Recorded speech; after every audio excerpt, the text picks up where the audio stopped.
A very good morning to you again, and you're watching New Day. It's Uncovered, and as a budding journalist, I am completely in awe right now because I have one of my idols with me here in the studio.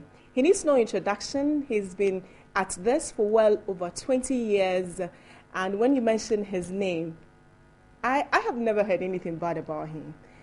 He's won Journalist of the Year.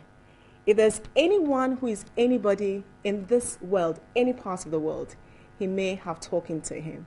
And back in 1999, there's a picture of him and Larry King. Larry King is also one of my favorites.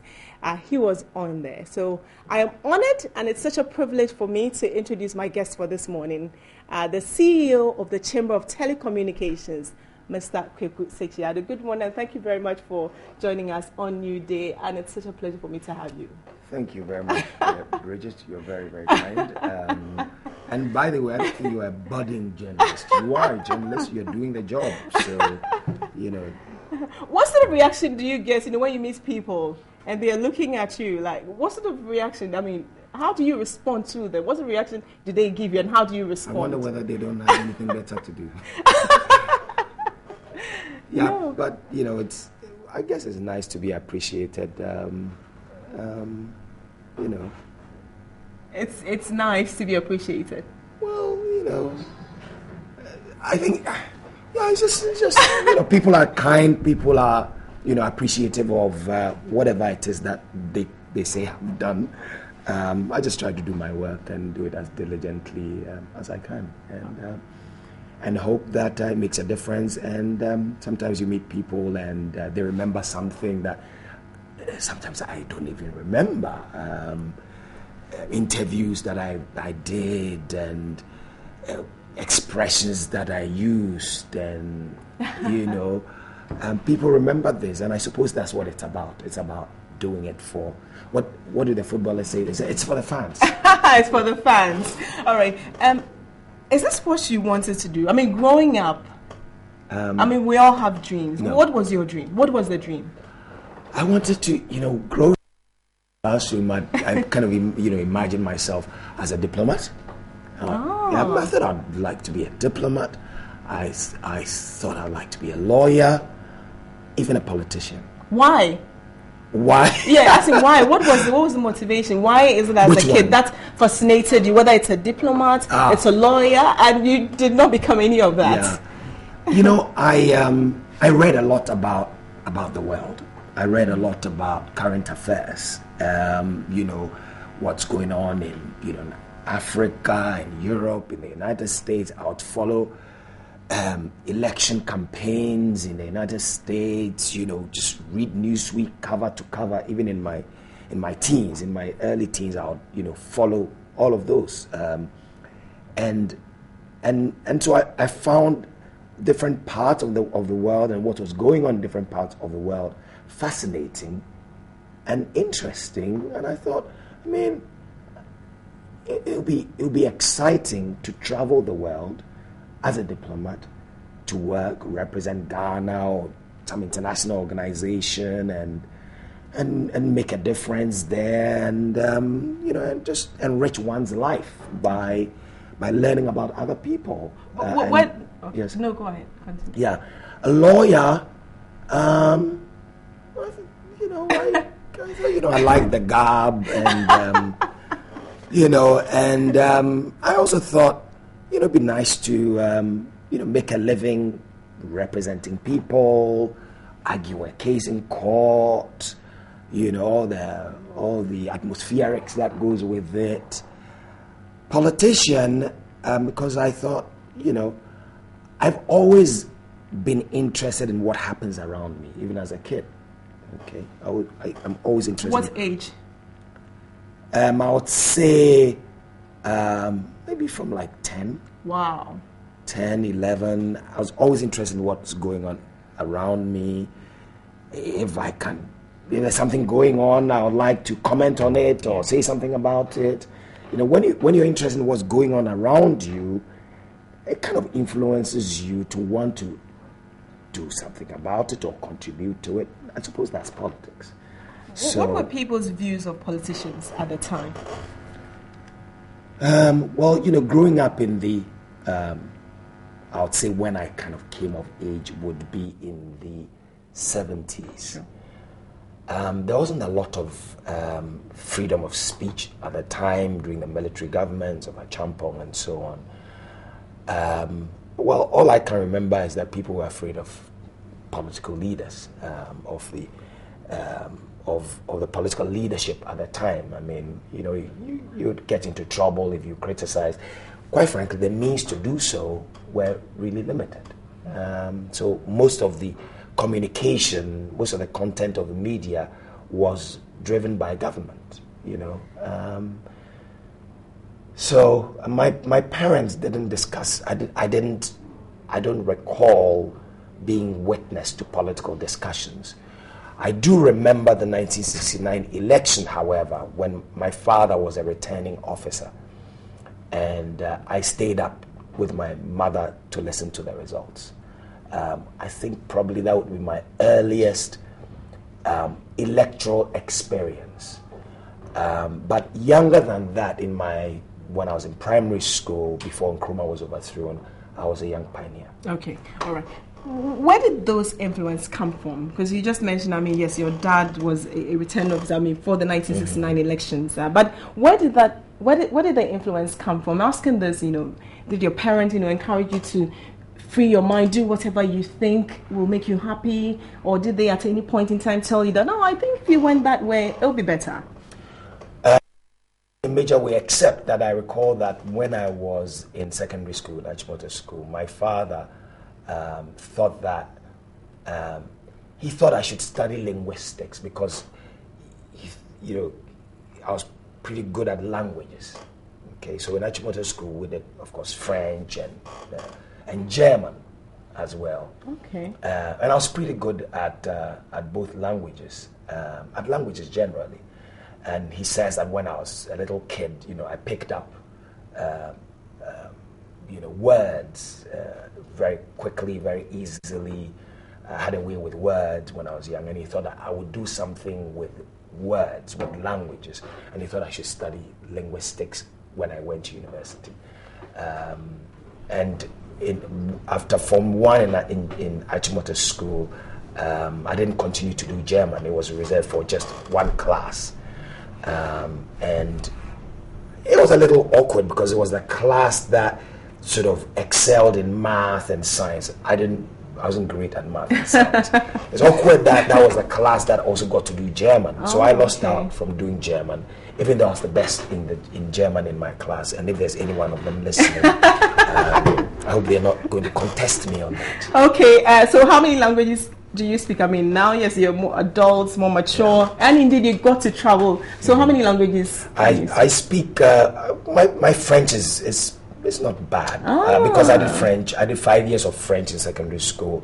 I did French for O levels, and from about 2005 to 2007, I did French again at Alliance. Including the oral class on the weekends. So my French is fairly sepama. And then I basic German as well, because I did spend quite a bit of time in Germany studying. I did news agency journalism in Germany, in Berlin, and I returned there many times because I made friends, and also my brother lived and worked there, and I would go and visit with my wife from time to time. So primarily you were in Germany because of the news agency? Yes, because I studied at the International Institute for Journalism in West Berlin, as it was then, before the Berlin Wall went down. So I did get the opportunity to see the Berlin Wall. This was in 1988, and then I went back in 1990 to visit. I went in 87 first for the commemoration of Berlin, the 750th anniversary of Berlin City, and then went back there in 88 to specialize in news agency journalism. And I went back in 1990 after the wall came down to go see for myself whether this was real, because it was the Berlin Wall is like history in concrete. And it's one of the biggest events in the 20th century.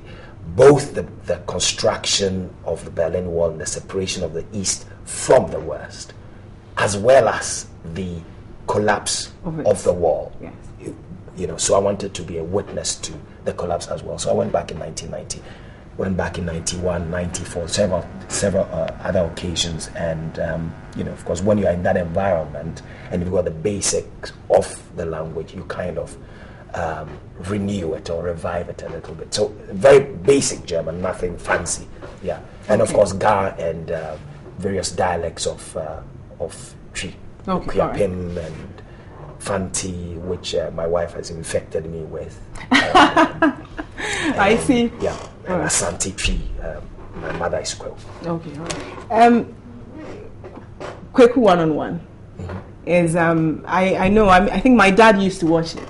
Then when I grew up, I saw a few, so I can remember. You got to interview, I said earlier, anyone who was anybody, you interview them. I mean, former UN Secretary General from Boutros Ghali to Kofi Annan, Ban Ki-moon, and the like. How is it like, first of all, to secure an interview with such people? How did you feel when you are able to get such people to talk to you?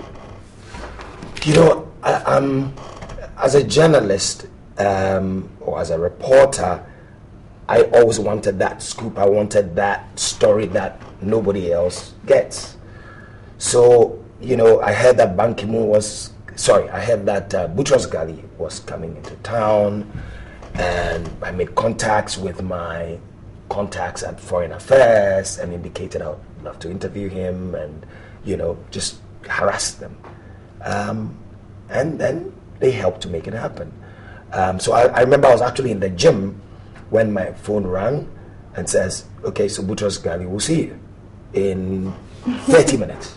Oh my. Yeah, and I was all sweaty, and so I quickly, picked up a towel, wiped myself down. I wasn't even carrying a jacket, and rushed over to, I think it was at the State House, and there he was.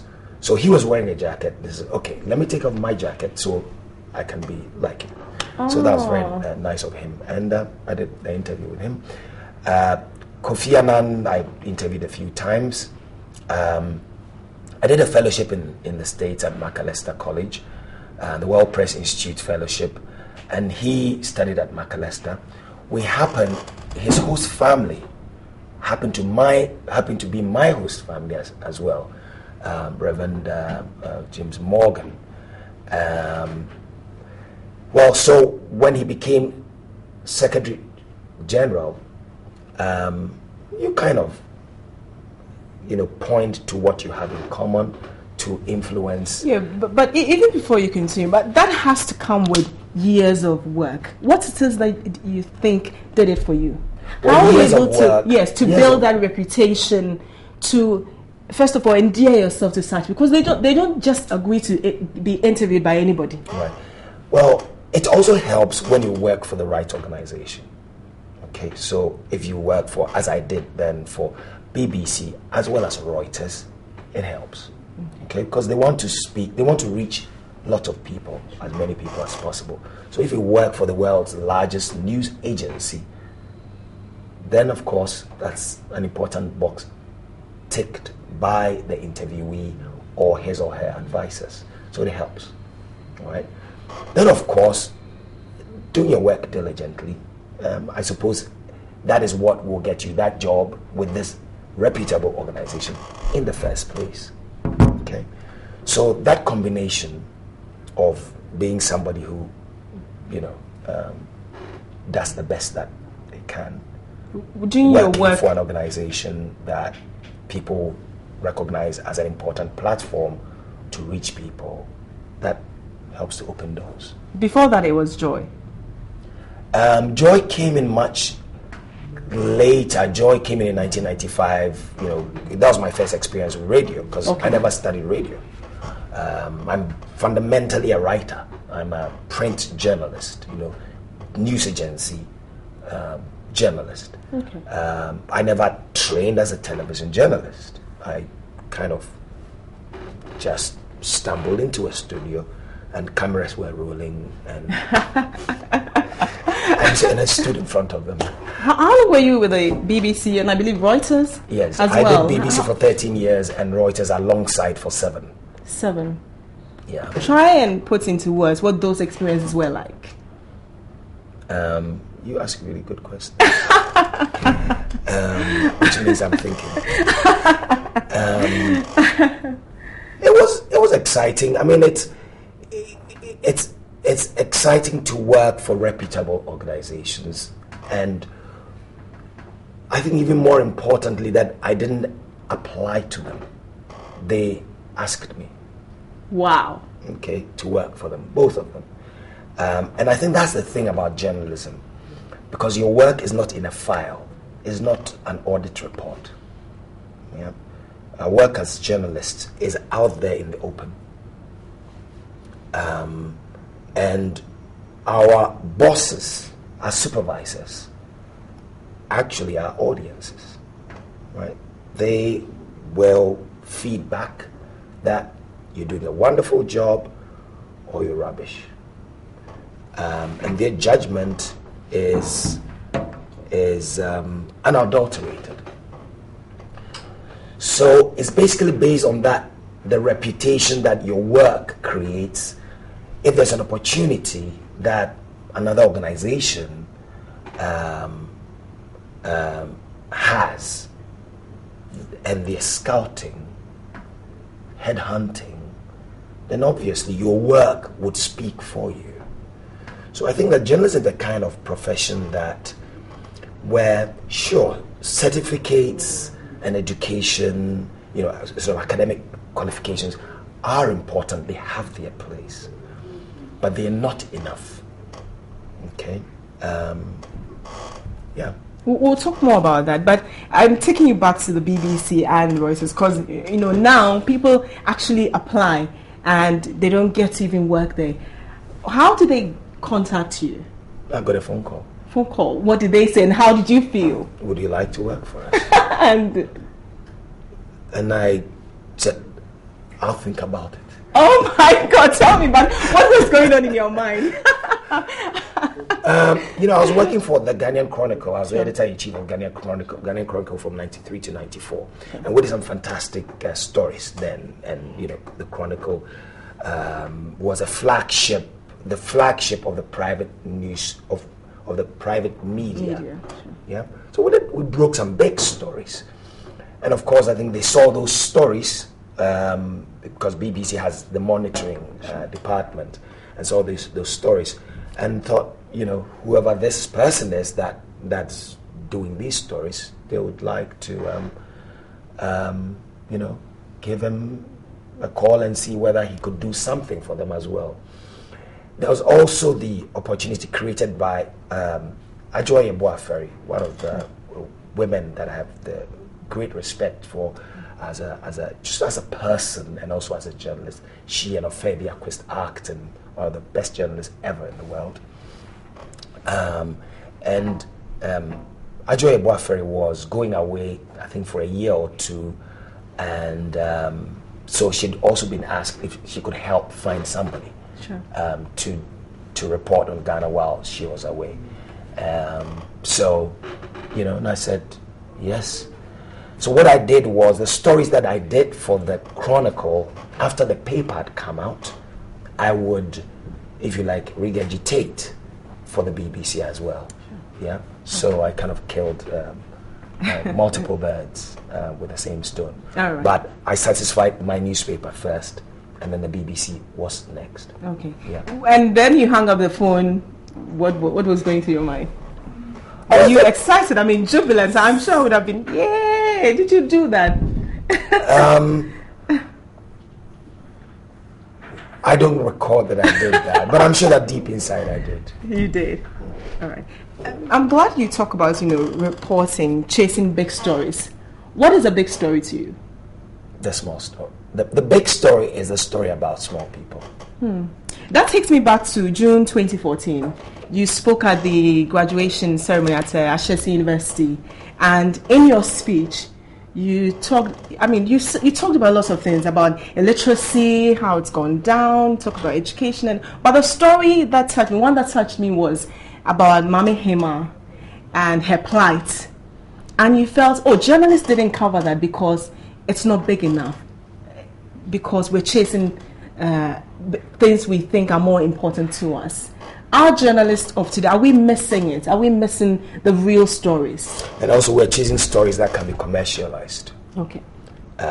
Sadly, too often for just private gain. And I think that's a tragedy. So the story about Mami Hema was a woman who lost her way. I think she was coming from Achim Swedro and was going to look for a son or daughter in Tema, missed her way or lost her way and ended up in somebody's house and was sitting there and waiting. I suspect she thought, maybe it wasn't her child's house. Maybe she, started suffering from maybe dementia or one of these ailments that afflict old people. But the owner of the house, or those who lived in the house, came back from work and found this old lady sitting there, and they decided that it was a witch, and they called the pastor, and the pastor confirmed, as they often do, erroneously. That's another tragedy and another story altogether. On its own, But they then doused her in petrol and set her alight and killed her. And so you didn't grab the headlines. Well, the story broke and then mended, so to speak, or it broke and ended. Right? End of story. So nobody followed it. Nobody followed it up.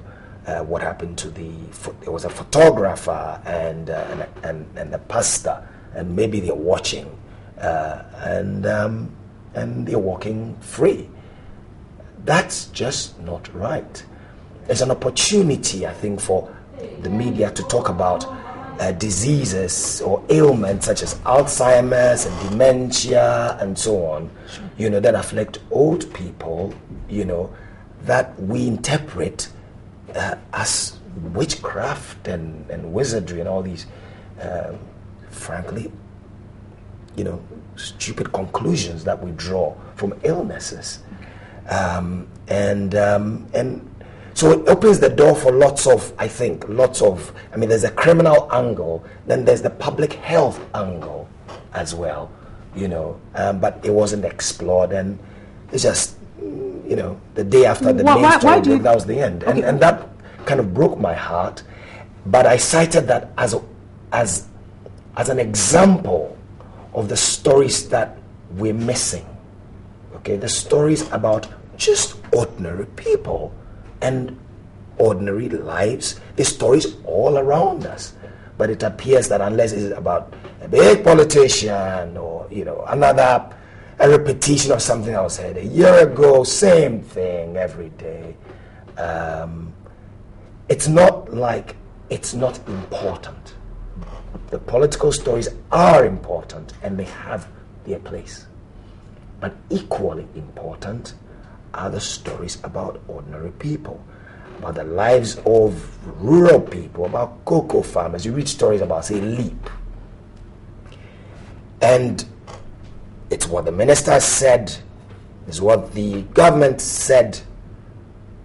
But what about the beneficiaries or, the people about whom or for whom this policy was established, and is being promoted and funded for? What about them? And very often they are not at the center of the story. Okay, the story is about the policy maker, not the beneficiaries of the policy. And I think that too often we're sitting in studios and making phone calls. There are not enough journalists ready to go out into the sun, dirty their feet, sweat it out, and speak to the people about for whom policy is made. One would say it comes at a cost. Yes. I believe that, like you said, maybe chasing a politician would cost less. They are readily available to talk to. Does also media ownership also have an influence on the sort of stories that the journalists? one of the things is also that there's so many media organizations right now for, I don't know how many, I can't remember how many television stations there are. Let's say there's something like 300 radio stations, a ton of newspapers.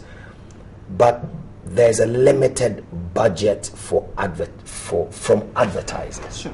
Okay? So you've got a fragmented market. So many of these news organizations will not make enough money, okay, because they are not attractive to advertisers, because they don't have the numbers, they don't have enough eyeballs and ears, okay, to sell on or to sell to. Sure. All right? So only a few will attract or get, advertising. So many of the other stations and news organizations are starved. And it may be the case that somebody may set up a radio or television station, who's got some money and might think that, they can handle it. But over time, they're unable to sustain it. So in the end, the journalists also suffer because, the people that work in the news organization are not well paid because, as a business, it's just not sustainable. Okay. And that then puts reporters in a bad way when they go out because they're poorly paid, and then that's where the solid comes in. That's where the commercialization of news stories come in. I'll give you something for your pocket and you throw it into that front page for me. And that is what is happening now. How about training of journalists? You went through GIJ, and there are other institutions around. And then you have others who would say, well, I didn't train as a journalist, but yeah, I'm good at what I do. But is formal education crucial? It's important. Of course it's important. It's important, but it's not enough. What should be added? Practice. And just the things your mother taught you. Okay?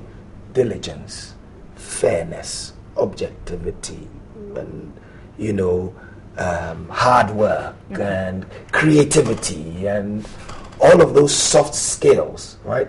But of course, you've got to know the fundamentals, okay? Writing properly, whether it's for television or radio, you've got to write properly, okay? You have to do that intro on radio, you have to do that intro on television, you've got to, have basic writing skills. But is the training enough? You have to continue to train. There has to be continuous education. Sure. So you may have a PhD or you may have a master's or whatever in communication, but you've got to continue to train, because you can. It helps if you can be innovative. Yeah. So there's a limit to there's your academic qualifications can take you so far, but practice will make perfect. Okay. Larry King. I'm a fan of Larry King. He has a book, I think, How to Talk to Anyone, Anywhere, Anytime. Yes. How was it like for you, first of all, meeting him? How was it feeling like? It was, You're very modest in the way you express it, but how was it like for you? That was I try not to get giddy. 99. Why? Yes, Why is that? You've got to, it's another human being. First of all, yeah. I happen to know Larry King's executive producer, okay, who made it possible for me to meet him. Sure. I think I must have arrived in the studio before him, and he came, and I did an interview with him. Sure. So I actually didn't appear on Larry King live as a guest. Sure. So after I'd done the interview, he asked me to stay around and watch his show. Okay. And so I did, and afterwards we took a shot on the set. Sure. And I bought the book you talked about. Oh, yes. And so I stole it from a friend. I have to say. I have to check whether my copy is still there. So I think I went back the day after or so, again, because Mary Gregory, the executive producer, invited me again. And so I went a couple more times to watch the show and to chat. And we actually got on very well. Oh. And the executive producer, he was chatting with me on and on and on and on, and she poked her head around the corner and said, what is he talking about? And after he says, I brought a few people here, but he didn't quite take to them. I didn't see him quite take to them the way he's taken to you. Maybe he was just being nice to me. Okay. Was there anyone who was difficult to interview? You interviewed lots of presidents, former presidents, and the like. Who was difficult to interview? The former late Vice President of Kwaku was a little intimidating. Okay. He's a very self-assured man. He was Vice President. I was a young journalist, and sort of commented on his sartorial presentation, and he kind of just ignored it and sort of like cut to the chase. That kind of unsettled me a little bit. But I think I've said this many times. Tony Addo was also, when I interviewed him for Quick One-on-One, was a little, he was. I think he won that interview. If interviews are a competition, if you like, turning the tables at me, and I think me losing it and started answering. Which is a boo-boo, but I suppose everybody boo-boos every now and then. But that was a memorable interview for those who watched it. I'm sure it was memorable for Tony because he gutted me. And it's memorable for me as well because it's how not to. Okay, so how not to? I'm putting that question to you. Don't answer the questions that the interviewee asks you. Good one. What not to? What not to? Yes. How not to? How not to conduct an interview. Exactly. Especially in a sort of adversarial kind of interview. Of course, if it's light-hearted, conversational, I might ask you. So, I might ask you about your hair. Yeah. Okay. And but if it's a serious, sort of maybe a political interview or somebody who's being investigated for doing something that has hurt the public purse and you're doing the interview, you don't start answering questions when they try to turn the table. Okay. But, and who was the most exciting? That's a lesson I learned. Okay. Who was the most exciting person to interview? Memorable. There are many people that have been that. And, sadly, some of those, I think the interview I did with Kiki Jan was, I wouldn't say it was exciting, but it was an important story, of a man that, made over $1 million at the age of 17, flew first class, was part of the jet set, traveled around to the Caribbean, and was touted as the next Bonnie M, and then he died in a toilet with a couple of coins in his pocket. But of course, I did the interview with him before he passed, sadly. But he poured his heart out, played the keyboard, and spoke about about his life and how he made it and lost it. Okay. So it was not exciting, but I think it was an important story that got told in that interview. Okay. You're not on any social media platform? I have a Twitter account. Okay. I'm on Facebook, but I'm not active. Actually, why? I do have one Facebook account whose password I can't remember. So and I'm told sometimes I bump into people like, I sent you a message and you haven't responded. Where? Facebook. Yeah. Well, is it name? Say Kwaku Sakyi Addo. Kwaku Sakyi Addo. So there's another account. Yeah, it's dormant, but I when the time is right, I will use them. Okay. Yeah. When the time is right. Yes. Now, I would stay on that. When is the right time? But then I want to chip in this, that the mainstream media now is sort of having to compete with social media. And because people have smartphones, the news break online even before media houses get them. And they delay because they will have to verify, because it's not everything these days, there's Photoshop and the like.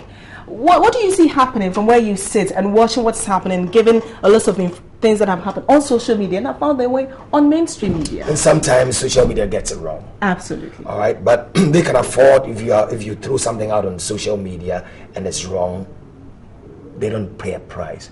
But if you, as a journalist or as a news organization, just cut and paste, okay, and you get it wrong, it will hurt you. So as they say, in journalism, as on the highway, speed kills. Yeah? So it's important to get the news out first. But even more importantly, you must get the news right. It must be accurate. Yeah? So when you develop a reputation as the one person or the news organization that gets it right, it does not matter that the story is broken on social media. Your audience will wait for you for confirmation. Okay. Yeah? That it's only true if you've said it's happened. Okay. If you haven't confirmed, people hang on, they wait. That's the currency a journalist and a news organization has to aspire to. Okay. I mean, CNN, BBC, Reuters, they're also in competition with social media. All right? But all these news organizations have over time built a reputation. And I think that's the kind of reputation and currency that you want to build, so people will wait for you. Okay. Even when others are first, and even when they are right, they wait for your confirmation. That's the value you want to create. Okay. And that's what will sustain you. All right. You're a very serious man. You have a very serious personality. What is it that gets you, laughing? What is it that you do? I mean, when you're not at the Chamber of Telecommunications, how do you unwind? How do I unwind? Yes.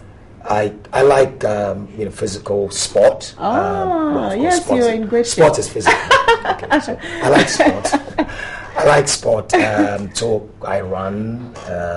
I do martial art, but do you get the time to do it as often as you want?